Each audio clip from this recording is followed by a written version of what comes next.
इससे पहले लेक्चर में हमने फिजिकल मेथड्स की बात की थी। इसमें हमने बैक्टीरिया और अलगे के बारे में पढ़ा जो कि हमारे नॉन टारगेट ऑर्गेनिज्म है। नेक्स्ट हमारा जो प्लांट्स में है, इसमें जो हम अल्ट्रासोनिक वेव्स यूज़ करते हैं वो 20,000 हर्ट्ज से ज़्यादा होती है। और इसमें हम दो तरीके से जो इफ़ेक्ट्स हैं अल्ट्रासोनिक के उसको कैटेगराइज करते हैं, थर्मल और मैकेनिकल। दोनों जो इफेक्ट हैं वो साइमल्टेनियसली अकर होते हैं। थर्मल इफेक्ट्स जो हैं वो increase temperature of the cell as a result of absorbing the energy from the ultrasonic waves, while the mechanical effects can vary in manifestation and severity. जो हमारे थर्मल इफेक्ट्स हैं वो temperature के increase होने से होते हैं। जब एक सेल है वो एनर्जी एब्जॉर्ब करती है अल्ट्रासोनिक वेव्स से, अल्ट्रासोनिक वेव एब्जॉर्ब करने के बाद जो टेम्परेचर है सेल का वो इंक्रीज हो जाता है। जबकि जो मैकेनिकल इफेक्ट्स हैं वो सिवियरिटी और मैनिफेस्टेशंस में लाई करते हैं। Use of ultrasonic waves for algal control capitalises on the mechanical effect of the sound waves on algal cell. Algal cell या जो कोशिका है एल्गे की, उस पे साउंड वेव्स का क्या अफेक्ट हो रहा है, क्या ऐसे चेंजेस हो रहे हैं, मैकेनिकल चेंजेस हैं वो अल्ट्रासोनिक वेव्स की के एल्गल कंट्रोल को कैपिटलाइज करते हैं। उसके बाद है vibration caused by sound waves में gas vesicles in the cells resonate, यानी कि जो गैस वेसिकल्स होते हैं वो रेजोनेशन की स्थिति में आ जाते हैं। जो फिर बबल्स है वो फॉर्म होते हैं, एक्सपेंड होते हैं और जो सेल्स है वो अंदर से क्या हो जाती है, कॉन्ट्रैक्ट होने लग जाती है, जिसको हम कैविटेशन प्रोसेस बोलते हैं। अल्ट्रासाउंड के बाद इवेंचुअली क्या होगा, जो बबल्स है वो रप्चर हो जाएंगे और सेल को डैमेज कर देते हैं और जो हमारा जो डिजीज है वो स्प्रेड नहीं होता है इस तरह से।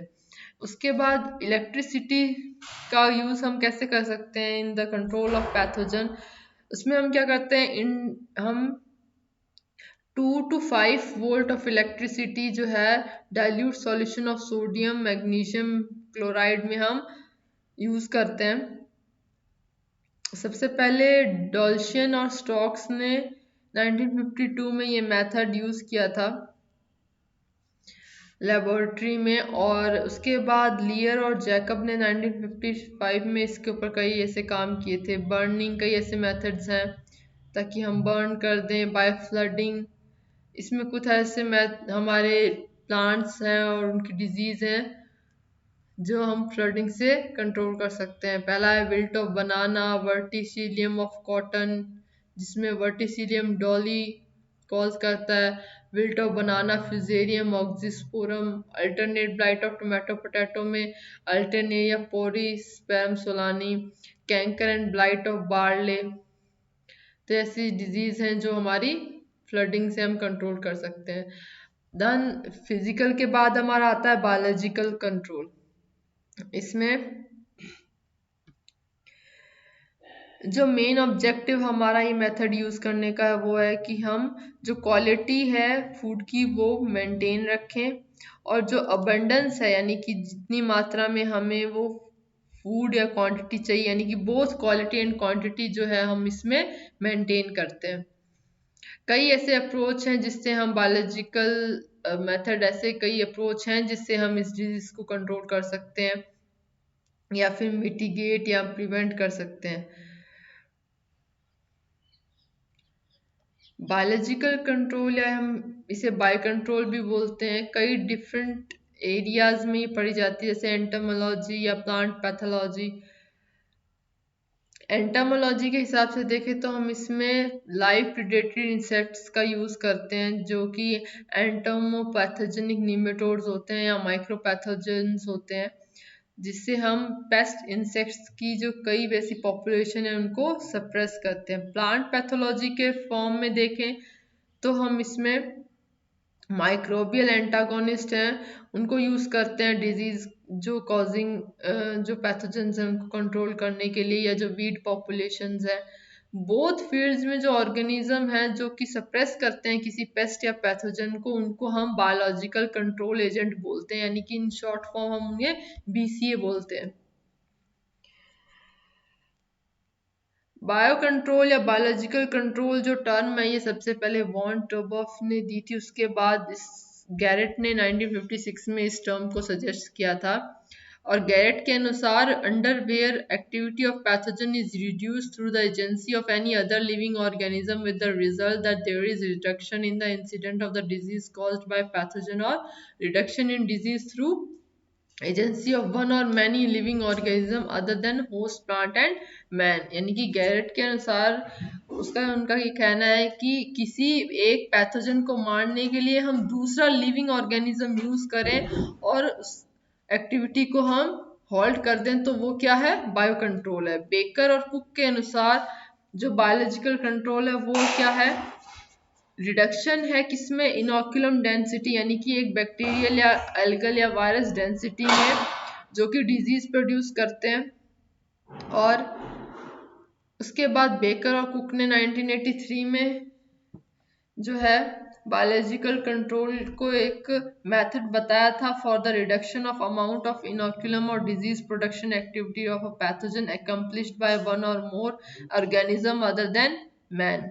Biological control is the use of natural enemy, यानी कि हम जो यहाँ पे एजेंट्स ले रहे हैं वो लिविंग एजेंट्स लेते हैं जो कि किसी वीड को टारगेट करती है।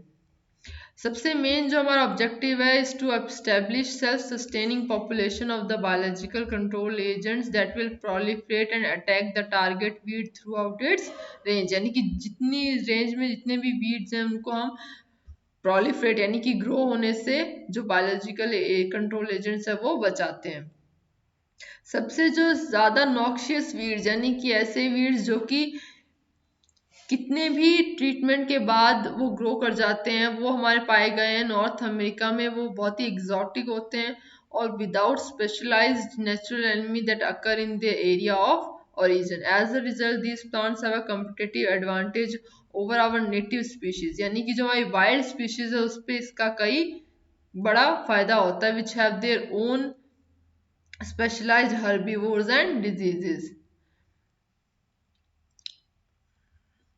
इसमें हमारे कई एंटिटीज आती हैं, ए वायरलेंट और hypovirulent. Genetically manipulated resistant host plant use कर सकते हैं हम, या फिर हम कई ऐसे एंटागोनिस्टिक ऑर्गेनिज्म यूज करते हैं जो कि कंपटीटर्स होते हैं, पैरासाइट्स और प्रीडेटर्स होते हैं। अब इसमें बात आती है मैकेनिज्म की।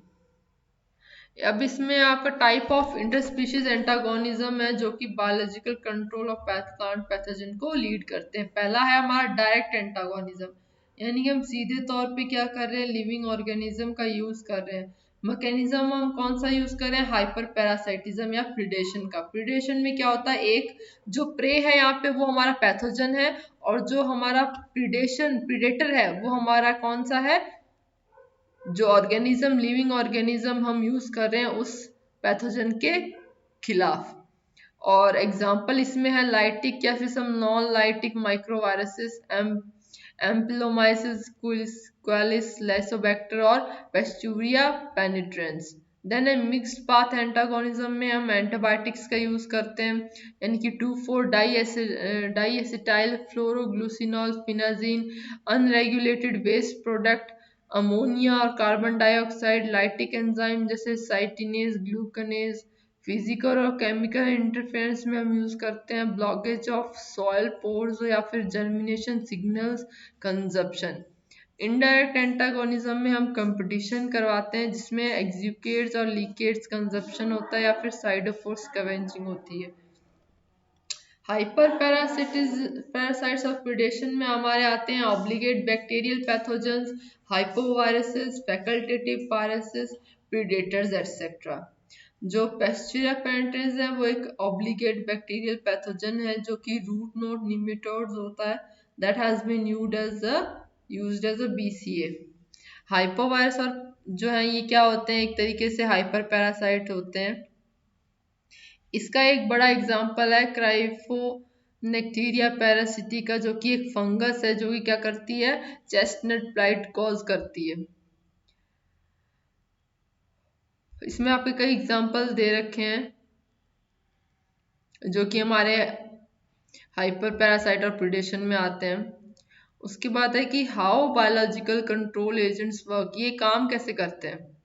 पहला जो हमारा मेथड में बताया था पैरासिटिज्म, कि ये एक फंगस है वो दूसरे एक कई एनवायरमेंटल फैक्टर्स होते हैं, उनसे वो अफेक्ट होती है, जिसमें न्यूट्रिएंट अवेलेबिलिटी भी आती है। और formulations of some parasitic species of fungi are available commercially for the control of fungal plant pathogens in soil and on the plant surface. The hyphae of parasitic fungi penetrate their victims sometimes with the aid of wall degrading enzyme. यानी कि यहाँ पे क्या हो रहा है, जो pathogen है उसका, इसकी जो सेल वॉल होती है या जो सेल मेम्ब्रेन है, उसको हम एंजाइम के द्वारा क्या करते हैं, डिग्रेड करते हैं। जो भी प्लांट सरफेस पे हमारे बैक्टीरिया प्रेजेंट होते हैं या सॉइल में जो बैक्टीरिया प्रेजेंट है, उनको भी हम साथ में as a parasitize plant pathogens बोलेंगे, जो भी कई फंगल स्पोर्स या बैक्टीरियल स्पोर्स होते हैं। जो हमारे प्रिडेशन है प्लांट पैथोजन का, उसमें इन्वर्टिब्रेट्स के द्वारा वो साथ में मिलके बायोलॉजिकल कंट्रोल को डिफाइन करते हैं। जो बैक्टीरियल फीडिंग नीमेटोड्स होते हैं, वो लार्ज नंबर ऑफ बैक्टीरिया को कंज्यूम करते हैं, चाहे वो सॉइल में हो या फिर कोई अमीबा हो जो कि ईस्ट वगैरह को अटैक करता है। कुछ ऐसे small spores and fungal hyphae होते हैं, ऐसे ऑर्गेनिज्म जो कि नॉन स्पेसिफिक प्रेडेटर्स होते हैं, और उनका जो रिलेटिव इम्पोर्टेंस है बायोलॉजिकल कंट्रोल में, वो अभी तक पूरी तरीके से समझा नहीं गया है। दो मैकेनिज्म है यहाँ पे, इंड्यूस रेजिस्टेंट और क्रॉस प्रोटेक्शन, जो कि हम पैथोजन के खिलाफ यूज करते हैं। क्रॉस प्रोटेक्शन में हम क्या करते हैं, एक ऑर्गेनिज्म होता है जो कि उस पैथोजन से प्रोटेक्ट करता है जब वो पैथोजन प्लांट के कांटेक्ट में आता है। जैसे symptomless strains of tobacco mosaic virus जो है वो प्रोटेक्ट हम करा सकते हैं टोमेटो से उसको from virulent strains of some viruses like immunization in animals. Induced resistance is a form of cross protection where the plant is inoculated with inactive pathogen.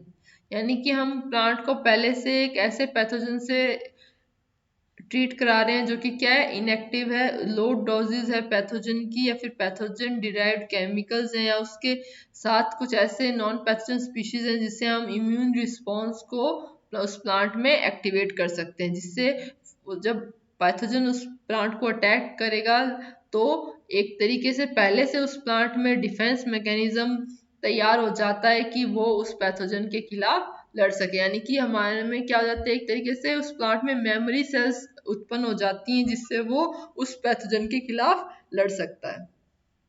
उसके बाद हमारा आता है कमर्शियल यूज, आता है बायोलॉजिकल कंट्रोल का। कमर्शियल यूज में आया types of interaction contributing to biological control.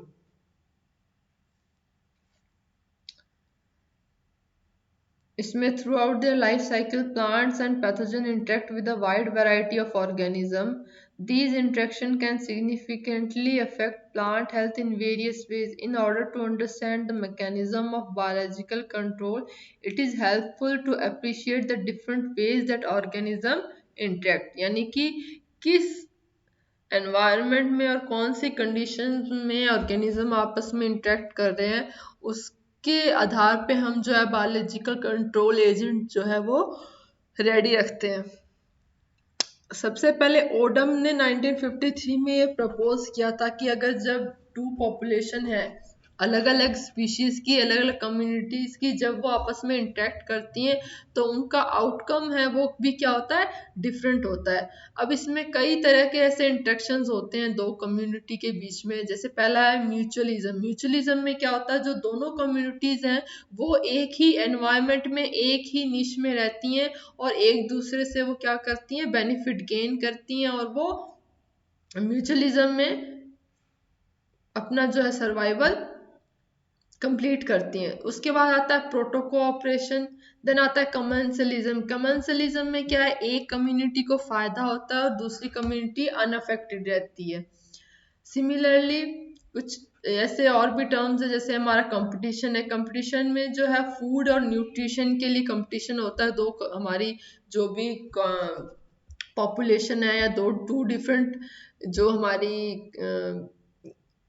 Communities है उसके बीच में। सिमिलरली अमेंसलिज्म में क्या होता है, एक कम्युनिटी को या एक पॉपुलेशन को हानि होती है और दूसरे को कोई इफेक्ट नहीं होता है। देन पैरासिटिज्म और प्रीडेशन होता है, जिसमें एक प्रे होता है और एक प्रीडेटर होता है। और मोस्टली जो प्रीडेटर होता है वो डोमिनेंट स्टेज में होता है, और जो प्रे होता है उनका नंबर लार्ज होता है, प्रीडेटर्स का नंबर जो होता है वो कम होता है। तो कुछ ही ऐसे इंट्रैक्शंस हैं जो कि हेल्प करते हैं हमें बायोलॉजिकल कंट्रोल एजेंट्स को समझने के लिए, उनकी एक्टिविटी को समझने के लिए। ओडम के कॉन्सेप्ट के अनुसार हम उनको फंक्शनली इनको क्लासिफाई करते हैं, और कुछ ऐसे ऑब्लिगेटरी लाइफ लॉन्ग इंट्रैक्शन हम पढ़ते हैं जिसमें फिजिकली वो कैसे दो पॉपुलेशन है वो इंटरेक्ट करती हैं। जिसमें जैसे अगर हम बात करें प्लांट्स और माइक्रोराइजल फंगी है, उसमें हम क्या देखते हैं कि जो राइजोबियम है वो या तो वो सॉइल में रिप्रोड्यूस करती है या to much greater degree through their mutualistic association with legume plants. जो ज्यादातर हमने देखा जो राइजोबियम जो बैक्टीरिया है वो लेग्यूम प्लांट के साथ क्या करता है, म्यूचुअलिज्म में वो रहते हैं, और वो क्या करते हैं, राइजोबियम क्या करते हैं, जो नाइट्रोजन है उसको फिक्स करते हैं फ्रॉम एनवायरमेंट टू सॉइल, और legume plants in return rhizobium को क्या देते हैं, वो उन्हें न्यूट्रिएंट प्रोवाइड करते हैं। तो ये एक टाइप का म्यूचुअलिज्म है जो कि कंट्रीब्यूट करता है बायोलॉजिकल कंट्रोल को। कुछ ऐसे माइक्रोब्स हैं जो कि अलग, इन्हें आइसोलेट करके हम बीसीए में क्लासिफाई करते हैं और उन्हें फैकल्टेटिव म्यूचुअलिज्म में इन्वॉल्व करते हैं। जैसे क्योंकि जो सर्वाइवल है वो बहुत कम इस बात पे निर्भर करता है कि उसका जो होस्ट है वो कौन सा है, और जो disease suppression will very depending on the prevailing environmental condition, यानी कि एनवायरमेंट में क्या कंडीशन है उसके बेस पे जो हमारा डिजीज का जो सप्रेशन है वो वेरी करेगा, या वो कह सकते हैं हम डिपेंड करता है on the environmental conditions. Neutralism describes the biological interaction when the population density of one species has absolutely no effect whatsoever on another। यानी कि न्यूट्रलिज्म जो हमारा इंट्रैक्शन है उसमें एक पॉपुलेशन दूसरी पॉपुलेशन पे कोई इफेक्ट नहीं डालती है, जबकि एंटागोनिज्म में क्या होता है, दोनों ही एक दूसरे पे नेगेटिव आउटकम देते हैं, नेगेटिव इफेक्ट डालते हैं। Biocontrol can occur when non-pathogens compete with pathogens for nutrients in and around the host plant। यानी कि जो हमारा होस्ट प्लांट है उसके चारों तरफ जो हम न्यूट्रिएंट्स गेन करने के लिए आपस में जो है उनमें कंपटीशन होता है। The activities of various hyper parasites, यानी कि ऐसे एजेंट्स जो कि प्लांट जो कि पैरासिटाइज करते हैं plant pathogens can result in bio control. और लास्टली जो प्रिडेशन है उसमें क्या होता है, हंटिंग होती है, किलिंग होती है एक ऑर्गेनिज्म की किसके द्वारा, दूसरे ऑर्गेनिज्म के द्वारा, किसके लिए, कंजप्शन और सस्टेनेंस के लिए। अब बात करते हैं microbial diversity and disease suppression की। इसमें हमें पता है कि कई जो हमारे प्लांट्स हैं वो कई तरीके के मेसोफोन और माइक्रोबियल ऑर्गेनिज्म से घिरे रहते हैं जो कि कंट्रीब्यूट करते हैं biological control of plant disease के लिए। तो कुछ ऐसे कॉम्पिटिटिव सैप्रोफाइट्स हैं, फैकल्टेटिव प्लांट सिम्बायोट्स हैं और फैकल्टेटिव हाइपर पैरासाइट है जिनको हम क्लासिफाई करते हैं डीसीए के लिए।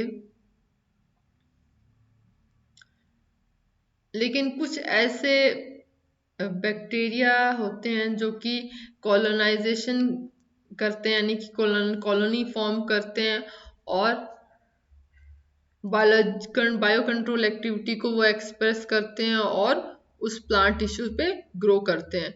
कुछ ऐसे ए वायलेंट हैं एजेंट्स जैसे फ्यूजेरियम ऑक्सीस्पोरम है, बाइन्यूक्लिएट राइजोक्टोनिया है जैसे फंगी है, are phylogenetically very similar to plant pathogen. मतलब उनका जो प्लांट पैथोजन से जो रिलेशन है वो काफी सिमिलर होता है, लेकिन उनमें जो वायरलेंस का जो स्टेट है वो क्या है, वो उनमें नहीं होता है, यानी कि दे लैक वायरलेंस डिटर्मिनेंट्स, यानी कि वो वायरस जो डिजीज है वो उसमें कॉज नहीं कर सकते हैं प्लांट होस्ट में।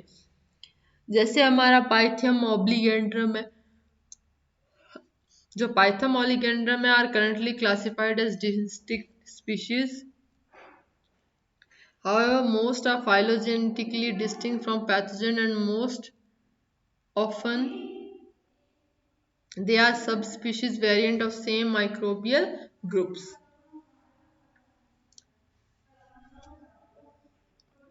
इसमें आपके कई ऐसे एग्जाम्पल्स दे रखे हैं।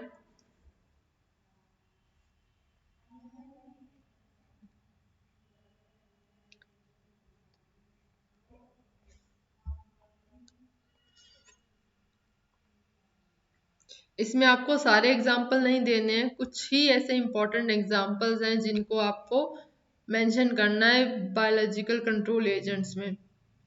अब आया है bio control research development and adoption. 1970s में जो है इसकी शुरुआत हुई थी और कई ऐसे यूएसडीए प्रोग्राम्स स्टार्ट किए गए यूनाइटेड स्टेट्स द्वारा, जिनको हम सेक्शन 406 प्रोग्राम्स के अंतर्गत देखते हैं, और कई ऐसे रीजनल आईपीएम ग्रांट्स हैं, इंटीग्रेटेड ऑर्गेनिक प्रोग्राम है, IR4 है, कई ऐसे प्रोग्राम है जो कि फंड किए गए हैं नेशनल रिसर्च इनिशिएटिव द्वारा। और अगर हम पैथोजन कंट्रोल के फ्यूचर की बात करें तो biological control will completely replace chemical pesticide in the foreseeable future, यानी कि आने वाले फ्यूचर में हम देखते हैं कि जो भी केमिकल मेथड्स हैं, जो केमिकल पेस्टिसाइड्स हैं, उनकी जगह हम बायोलॉजिकल कंट्रोल जो एजेंट्स हैं उनका यूज ज़्यादा करने वाले हैं, और मोस्टली डेवलप्ड कंट्रीज में। तो कई ऐसे अप्रोचेस किए गए हैं जिनमें हम सिंगल एंटागोनिस्ट कॉन्सेप्ट हुआ उसकी तरफ हम आगे बढ़ रहे हैं, और डिजीज को हम कई एंगल से सप्रेस कर सकते हैं, और एक बेटर अल्टरनेटिव जो है वो फ्यूचर में हम प्रोवाइड कर सकते हैं। उसके बाद हम फर्दर पढ़ेंगे बाकी मेथड्स के बारे में नेक्स्ट लेक्चर में।